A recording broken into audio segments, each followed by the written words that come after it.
De 8 a 10 de la mañana.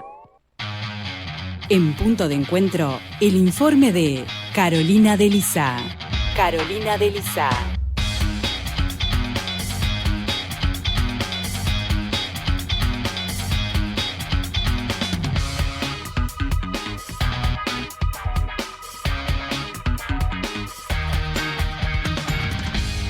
Bueno, casi menos cuarto aquí en Punto de Encuentro y recibimos con muchísimo gusto a Carolina de Lizá. ¿Cómo le va? ¿Cómo están? Buen día. Buen día. Hola, Caro. ¿Cómo andan? Pelo mojado, corriendo. ¿Cómo empezó tu semana? Empezó acá, mirá, como quien dice, estoy ¿Estás empezando. arrancando la semana acá? Por supuesto. Interesante. Sí. Camperita floja de verano. ¿Cómo sí, es? porque viste que ¿Cómo estaba, es el tema del frío no para está usted? muy veraniego hoy. No sé cómo está ahora ustedes que acaban de salir, pero... No, ¿cómo acabamos de salir? Mirá, No, pantalón, que yo en hacía verano un- no me pongo un pantalón ni loca y me puse pantalón. Muy temprano hacía un frío, morirse. Ahora está divino. Y vos sí. estás de manga larga también. Sí, yo traje el oso y encima en el ¡El auto tengo la otra oso! campera. No, El yo oso, soy lo más Te frío. parece- viste preparada, no quiero saber cómo venís en invierno. Ah, no quieras porque son Se le ven capas los y ojos capas. nomás en invierno. Pero el oso tiene una pinta de pijama, ese oso. Ah, Está divino, es está oso divino, pijama, divino. sí. Y acá estaba fresquito. Bueno, lindo tema eligió hoy Carolina. Sí, bueno, es Pa' meternos. el tema en el que nos metimos todos la semana pasada, creo, Sí. ¿no? Con esta denuncia de violación por el cual después finalmente hubo imputados por el tema, 3 imputados, ¿no? Toda la discusión que se da primero en torno al caso que ya se discutió bastante y aparte ya iba un fallo de fiscalía, ahora falta que empieza toda la investigación, eso queda por un lado como quien dice laudado, ¿no? O sea, lo dejamos un poco aparte, pero lo que sí pasa cuando hay un caso de violación es que nos empezamos a preguntar cómo pasan estas cosas, ¿no? Porque queda en la mente también quizá hay una mirada, mucha discusión sobre si es violación, si no es violación y por qué que el acusado es tan joven y cómo puede ser, y empieza una serie de discusiones que enseguida uno se pone a mirar en la educación, ¿no? ¿Qué pasa? ¿Qué nos enseñan? ¿Qué aprendemos? ¿De dónde tomamos los mensajes? Todas esas cosas. Y esto es algo que miramos cada vez que hay un caso de este tipo tan grande. Si no, Sí. no le damos bola, digamos. Sí, le Quizá dimos por eso nos trascendencia pasa en las aquellas cosas que nos guías de pasan. sexualidad tan polémicas, Con ¿no? las guías, exactamente. Allí que se fue le dio. hace 3-4 años que Pero pasó esa que discusión. también, Caro, llamó la atención porque se puso el grito en el cielo por parte de los padres con una guía de sexualidad que aclaraba cosas para los docentes de un programa que estaba vigente hacía 10 años. Sí, ese es el gran... Entonces claro. no sabemos lo que se le enseña a nuestros hijos. Realmente no hay demasiada mirada profunda sobre No eso. hay una mirada profunda, y es el gran problema que hay que cuando uno se pone a mirar qué es lo que estamos aprendiendo como sociedad o los niños y los adolescentes, qué prácticas o qué se les inculca, por decir de alguna manera, capaz que inculca no es la palabra. Cuando vamos, no hay un lineamiento claro, un mensaje conciso, más allá de que en el programa, que es lo que decías tú, en la ley de educación, lo que se define, que la ley es de 2008, que la sexualidad o la educación sexual debe enseñarse de manera transversal, o sea, que no haya una materia concreta, un contenido concreto, sino que tiene que ser transversal a todas las áreas de la educación. Tiene que permear en formal. todas las... Tiene que permear, tiene que tratarse desde las diferentes perspectivas, desde la biología, desde el derecho, desde ciudadanía, biología, lo que sea, ¿no? De todas maneras tiene que estar tratado. El problema es cuando eso se traduce, de qué manera ese programa Se expresa. en el día a día en el salón de clases, ¿no? Y por eso... también otra cosa, estamos hablando del sistema, del Estado. Sí, claro. Después está Es la un vivencia punto. personal de cada niño en su familia, en su casa, con Y el no ejemplo solo. donde realmente recibe el ejemplo que él, creo yo, además esa es mi manera de pensar, el ejemplo que sigue, que es el de sus progenitores o personas cercanas. Después el colegio va dando algo más. Si no tienen lo que busca en su domicilio, capaz que lo encuentra en la formación curricular. Y no solamente, Nano, porque hablando con docentes sobre este tema de cuál es el rol de la educación formal en la enseñanza de la educación sexual, uno podía decir hasta hace unas décadas quizá, bueno, la familia, la escuela y el peso que tiene cada uno en la educación. Hoy tenés la familia, tenés la escuela y tenés todo un universo que son redes sociales, contenidos publicitarios, los mensajes que se están emitiendo de manera constante Redes, y cada vez sí. más fuerte de las redes sociales. Parece ser que ahí está el oráculo, ¿no? Y bueno, Sí. la socialización se está dando en todos esos ámbitos y obviamente la escuela le compete una parte, a la familia le compete otra parte muy importante y después hay toda una parte que compete a la sociedad misma, que es la emisora de todos esos mensajes, ¿no? Y O sea, tomemos en cuenta que son familias que son distintas a las familias de antaño, porque muchas veces hay También. familias con muchas separaciones, nuevas parejas, o sea que la educación sexual también ha tenido una apertura en el seno de la familia. Sí, todo mutó.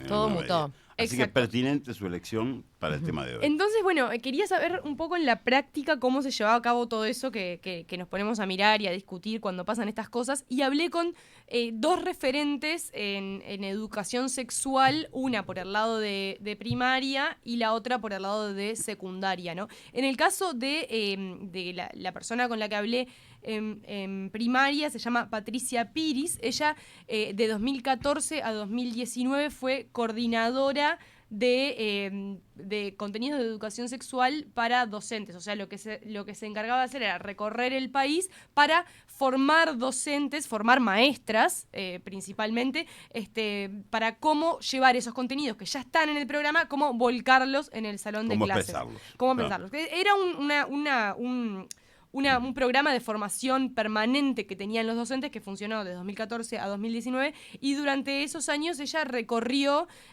todo el país enseñando a las maestras a enseñar sobre educación sexual. Y le preguntaba cuáles eran los principales obstáculos a los que se enfrentaba para tratar el tema de la sexualidad en la enseñanza.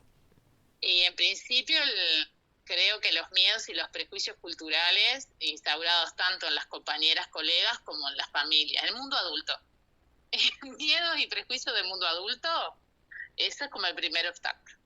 Tanto interiorizado por las colegas como por las familias y la prensa. En general es un tema que despierta como muchos prejuicios y mucho miedo, ¿no?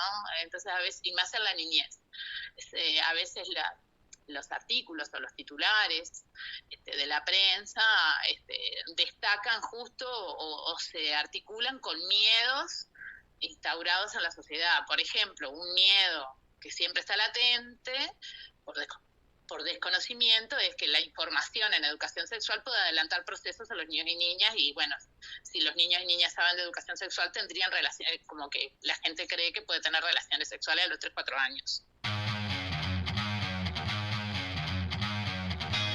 Y uno podría pensar que los obstáculos están de repente en los propios adolescentes o en los niños en este caso, que no es un tema que sea cómodo de hablar, y sin embargo son los propios adultos los que tienen sus prejuicios a la hora de encarar, y no solo las familias. Hablábamos de cuando surgió el movimiento A mis hijos no los tocan, a partir de las guías de sexualidad que se querían implementar en Sí, la que NEP. se habían distribuido entre los docentes. Ahí está.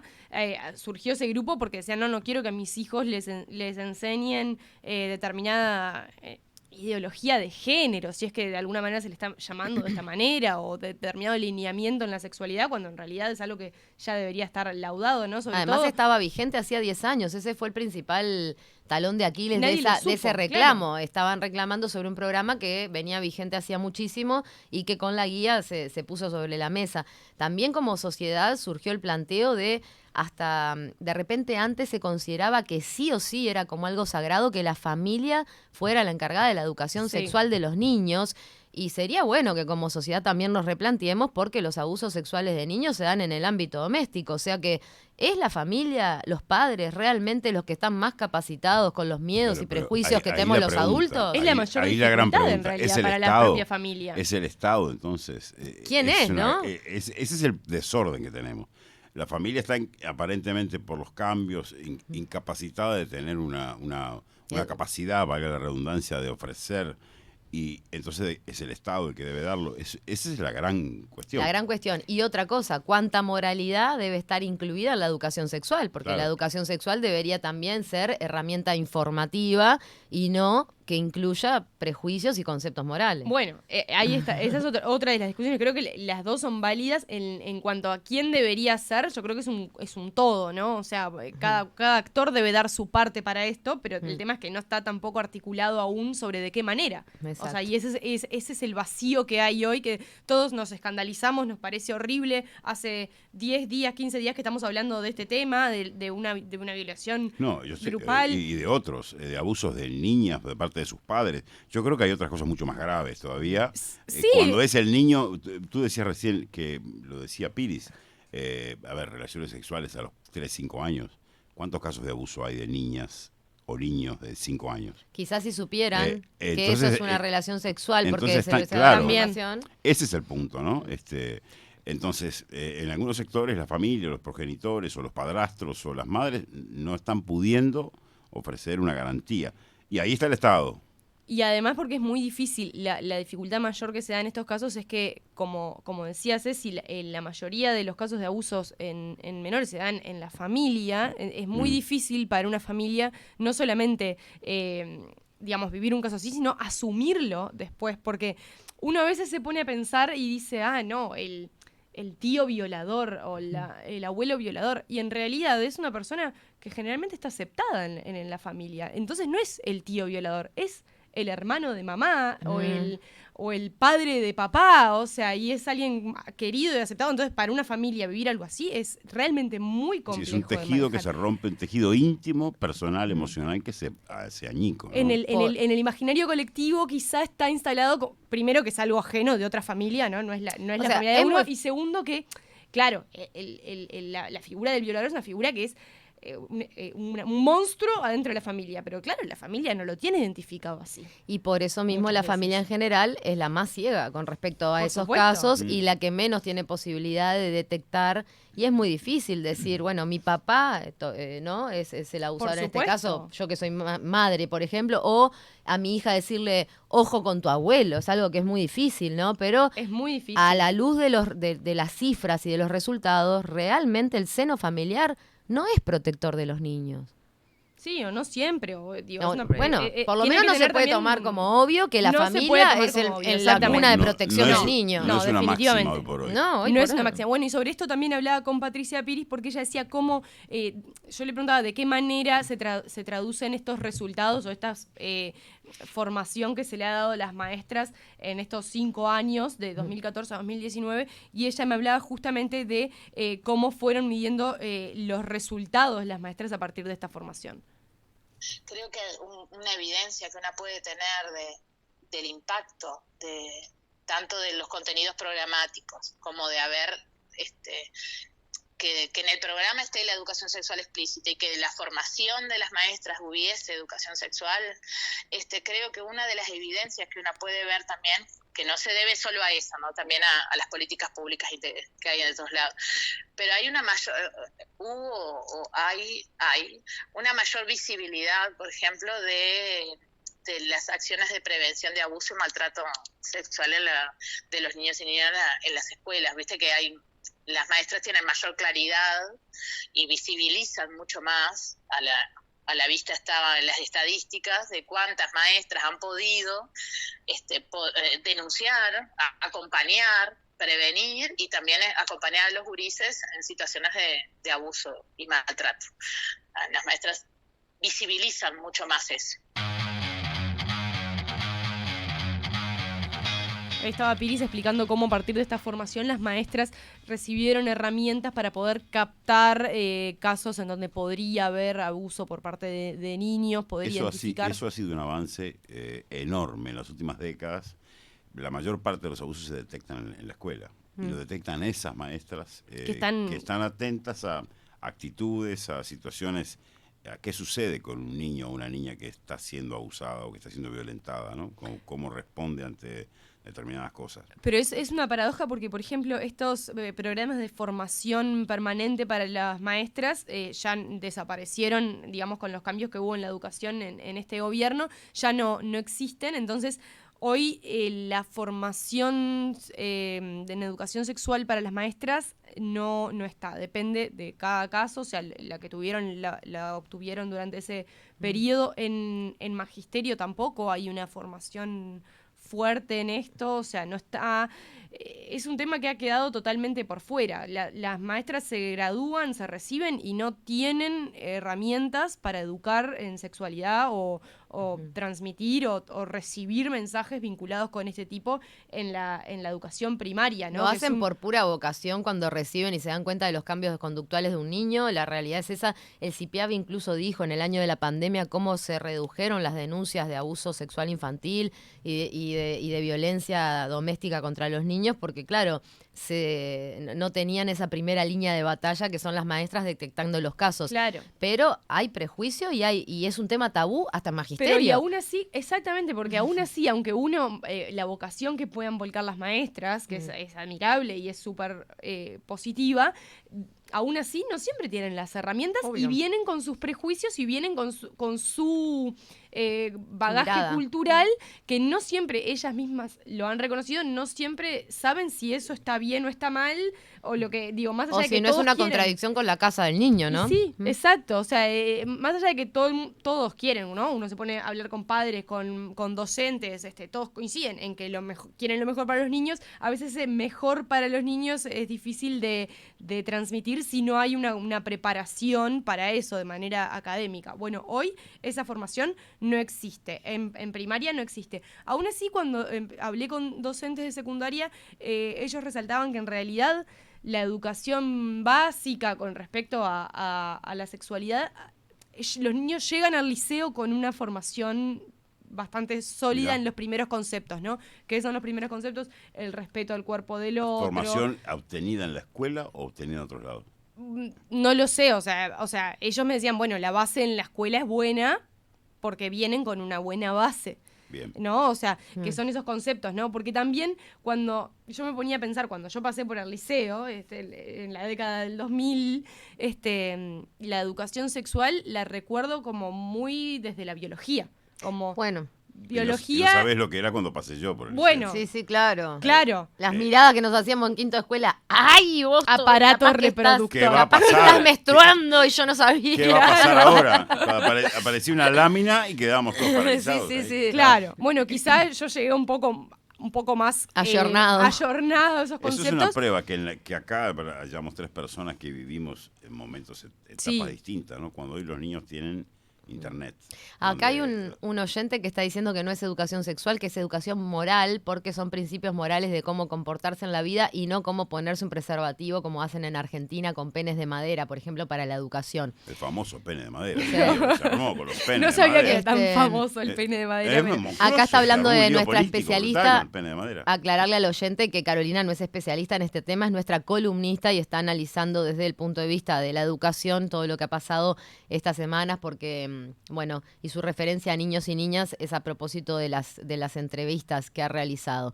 En realidad, lo que se habla hoy por hoy es que la educación sexual trasciende muchísimo el plano físico y de prevención de transmisión de enfermedades. Eso no es todo la vida sexual de una persona. Eso es lo que yo decía. Yo cuando estudié en el liceo me enseñaban eso, métodos anticonceptivos, tal. Claro. Hoy se entiende que la educación sexual también tiene un peso muy importante, que es lo cultural, ¿no? Y cómo nos vamos formando como sociedad, ¿no? Lo que hablaba, una fortaleza, digamos, o más hincapié en el respeto al cuerpo del otro, a las decisiones del otro, al consentimiento. Al cuerpo de uno. Al cuerpo de uno también. Sí, hay un montón de conceptos que sabemos que deben estar, pero en la práctica se hace un poco más complejo. Estaba llegando como para preguntarle, ustedes dos son madres, ¿no? Porque a veces la resistencia de los padres está en que la educación a mis hijos se la doy yo, ¿no? Eso es un poco lo que uno siente. Me parece que está bueno que haya una libertad donde la persona, niño, puede empezar a tomar su resolución teniendo lo que dice su familia o lo que le toca a la familia, lo que ve en el Estado, en la escuela o en el liceo y lo que tiene en las redes y su vida personal. A partir de ahí hay una composición de cualquier persona humana de, Sí. a ver, todo este universo, ¿con qué me quedo yo? ¿Qué me sirvió de todo esto? Pero esto Si como- no es castigado de niño con algún abuso. ¿no? Pero Lo es que una pasa- batalla perdida pensar que la educación es meramente de la familia. O sea, es imposible. Digo, si yo me pongo en ese lugar de decir, bueno, a ver, yo quiero educar a mis hijas de tal manera, Las me es estás inviable separando porque del ellas... planeta. No, sí. pero es que además ellas lo van a hacer. O sea, ellas están en contacto permanentemente, van al jardín Pero el digo, tema, es imposible. además, ¿no? Porque lo que uno siempre, a mí me parece que es una mala línea de razonamiento cuando uno piensa en los casos ideales, ¿no? Los Claro. niños que tienen diálogo con sus padres, padres que tienen preceptos morales aceptados socialmente, que tienen una sexualidad sana, que transmiten eso a sus hijos. Bárbaro, ahí aplaudimos que en el seno de la familia se eduque sexualmente al niño en una sexualidad sana y abierta. Pero no es la realidad y las leyes y las normas y la escuela tienen que velar por esos casos donde no es lo que sucede. Es como, no sé, en los divorcios. Si está todo bien y si las dos personas se entienden y todo, el abogado no tiene ni injerencia, pero en general las leyes están hechas para proteger cuando esas situaciones no están así. Entonces yo pienso que seguir considerando como en la antigüedad y como en antaño que la educación sexual tiene que residir en la casa con las familias disfuncionales que estamos viendo y los casos de abuso intrafamiliar, yo no Es- estoy de acuerdo, de verdad. Es arcaico. Y soy madre, por suerte, para poderlo decir a viva Eso voz. yo creo que ya cambió. Sí. Creo que ya nadie puede sostener la educación es en la casa. A mis hijos no Pero- los tocan, fue hace 2 años atrás, Nano. Bueno, ¿Cómo sí, que ya está- cambió? Bueno, Sí. está bien, pero ese fue una foto de un momento. Yo creo que eso ya cambió. Creo que cualquier persona razonable puede entender, como tú decías recién, no puedo agarrar a mis hijas, meterlas en un domo y decirle, esto es así. Esto es lo correcto, esto no, claro. No hay forma. Y poseerlas, porque es una manera Sí, terrible claro. de poseerlas, ¿no? Cuando De- además uno va a una consulta ginecológica con un hijo menor de edad pero adolescente y en un momento tiene que retirarse para que la persona, que ya es un individuo, que tiene su espacio, pueda hablar con el médico tranquilo, más allá de lo que le cuente o no sus padres. O sea, tenemos que tener una coherencia en todo, ¿no? Exacto. No toda la vida íntima de los hijos tiene que pasar minuciosamente por Por sus papá, padres mamá, y tiene sí. que haber, claro, una confianza y la apertura de que esa persona cuando inicia su vida sexual tenga las herramientas desde varios ámbitos Desde y varios no solo ámbitos. la mentalidad de mamá. Quizás yo como mamá no estoy tan en lo cierto tampoco, ¿no? Bueno, ¿y qué pasa en el liceo? ¿No? Hablábamos de la Ah, escuela, de los ya. primeros conceptos. El liceo ¿El es, liceo dónde? es una edad mucho más es donde suben al complicada. ring, es donde suben al ring. Sí, Es Claro. donde, como se dice, los pingos se ven en la carrera. Exacto, ahí suben al ring, Ahí es donde se atate ven. los guantes que empieza el boxeo. Bueno, en el liceo tampoco hay una formación para los docentes, para poder, digamos, educar en sexualidad. Para responder frente a cosas que vean en la clase, por En, ejemplo. en realidad, Claro. ¿qué había hasta ahora en la educación pública, en los liceos? Referentes sexuales, que eran docentes que hacían una preparación de un curso intensivo sobre educación sexual para poder también volcar esos conceptos a colaborar con el cuerpo docente en la educación de los adolescentes, y eran referentes sexuales. Sigue habiendo hoy referentes sexuales. Lo que pasó fue en realidad que hubo un recorte de horas por liceo, se pasó de 20 referentes sexuales con 20 horas semanales, pasaron a 10, o sea que tienen un poco menos, la mitad de presencia, digamos, en la tarea de referente sexual de cada liceo, ¿no? Yo estuve hablando con una referente sexual que tiene ya muchísimo tiempo trabajando en el tema. Ella no quiso salir en audio, no quiso que mencionáramos su nombre, pero sin embargo dio un testimonio que entiendo valioso, así que se los cuento a ustedes lo que estuve hablando con ella,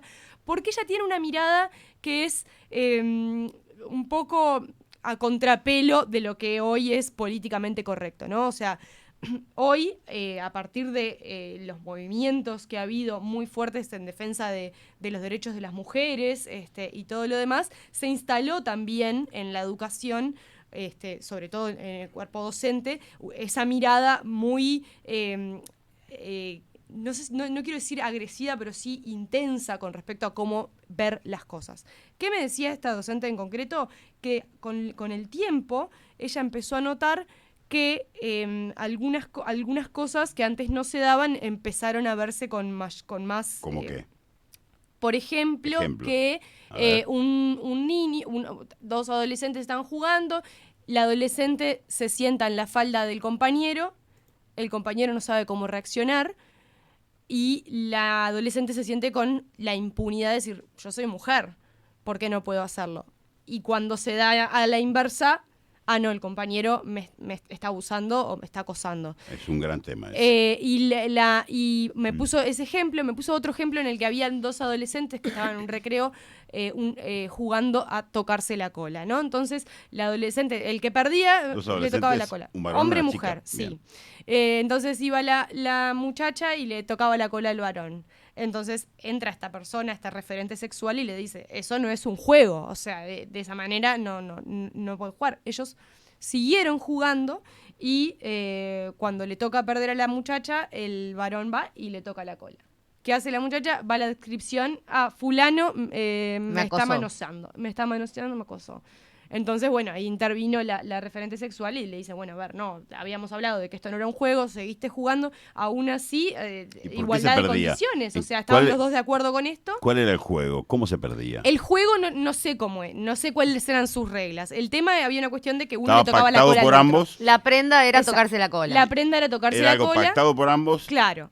Cuando la nena tocaba la cola al varón, la cosa seguía, a ella no le gustaba que él le tocara la cola, entonces había un acoso, ¿no? Entonces, eso fue un ejemplo. Otro ejemplo que me puso fue de un estudiante que quería los resultados de un escrito, una prueba. Consiguió el celular de la profesora, le empieza a mandar un mensaje. Mándame el mensaje de WhatsApp, ¿no? Mándame los resultados de la prueba. Entonces ella no le contesta. Le escribe por mail. Le responde después por mail, de una manera formal, claro. ¿no? Y habla con, supongo yo, la descripción y le dice, tengo este alumno que me está mandando mensajes. Bueno, lo que se traduce digamos, el mensaje que le llega al niño es que él estaba acosando a la docente. Y eso fue lo que se transmitió después en el salón de clases. Una compañera, una alumna le pregunta a la profesora, profesora, ¿a usted la están acosando? ¿Por qué me contaba esto ella? Porque decía, el concepto acoso se ha traducido a lugares, a temas que de repente no lo son. Y ella dijo, no, yo lo que dije es que el compañero no tendría que haber no tiene que escribir. Y repasaron los mensajes, pero no tiene... o sea, el nivel de sensibilidad que hay con la palabra acoso, con determinados temas, llegó a un lugar en el cual los varones están empezando a sentir... que no saben... que no saben que están incómodos o que incluso en algunos casos empiezan a verse en inferioridad de condiciones, ¿no? Y a ver, vamos Sí. a ver, no es que todos estamos claros que las mujeres vienen con un back para atrás de inferioridad de muy condiciones. claro, Clarísimo. y que Sí. los derechos, eso Todo bien. nada de eso está en duda, ¿no? Pero ¿qué pasa cuando no hay educación y se empiezan Cuando a es ver estos pendular. desbarajustes, ¿no? Sí. Otro ejemplo que me Además, ponía... te hago un pequeño agregado, Sí. cuando las cosas realmente han cambiado. Empiezan a cambiar. Han cambiado. Empiezan, Los varones hoy no son los varones no de son, antes. claro que no, no. empiezan a verse cambios, Sí. sí, es verdad. Sigue habiendo también desigualdades, por supuesto. Sí, sigue. Y sigue habiendo pero sí hay abusos de padres a niñas de 12 sigue años. habiendo, exactamente. Y otro ejemplo que me ponía, que ya es como más adulto, pero también tiene que ver con eso, un cuerpo docente, seis profesoras estaban reunidos en un primer evento de salón de día de clases, etcétera, y entra un compañero de un profesor varón al cuerpo docente, a lo que una de las docentes hace el comentario de por fin carne fresca, ¿no? Lo dice en voz alta y el hombre se queda ahí Qué lindo como es. no sabiendo un poco qué hacer.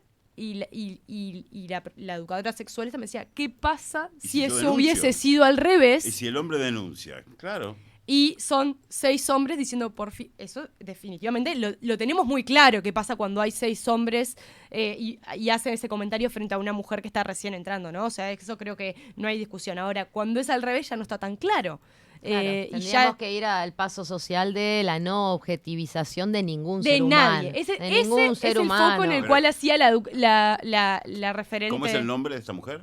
No lo quiere decir al aire. No, ella no quiere saber, porque justamente por Ese eso, porque es un tema que alguien que opina tan ciertamente no quiera dar su nombre, es una muestra de lo que estás diciendo.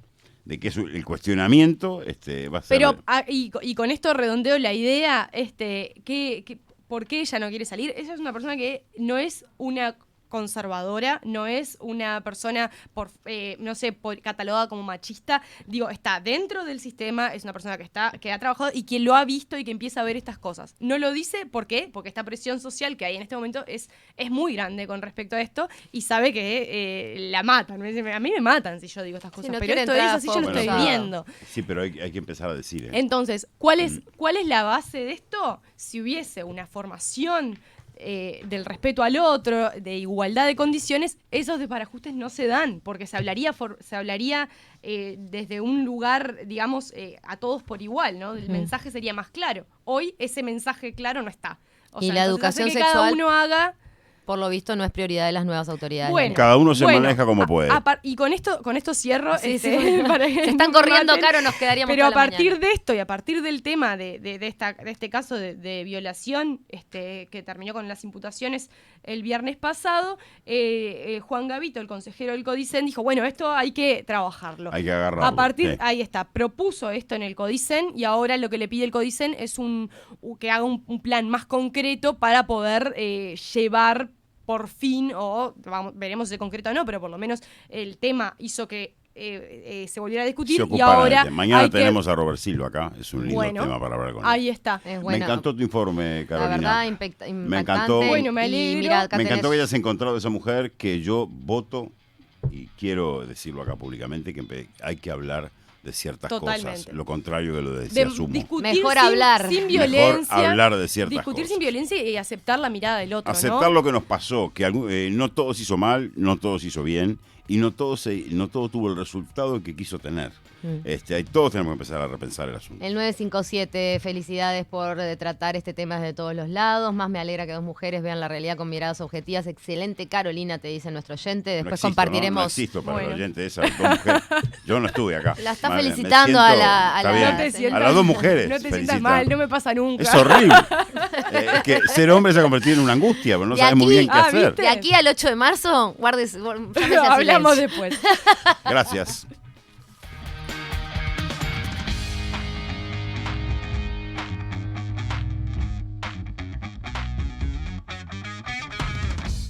Que WhatsApp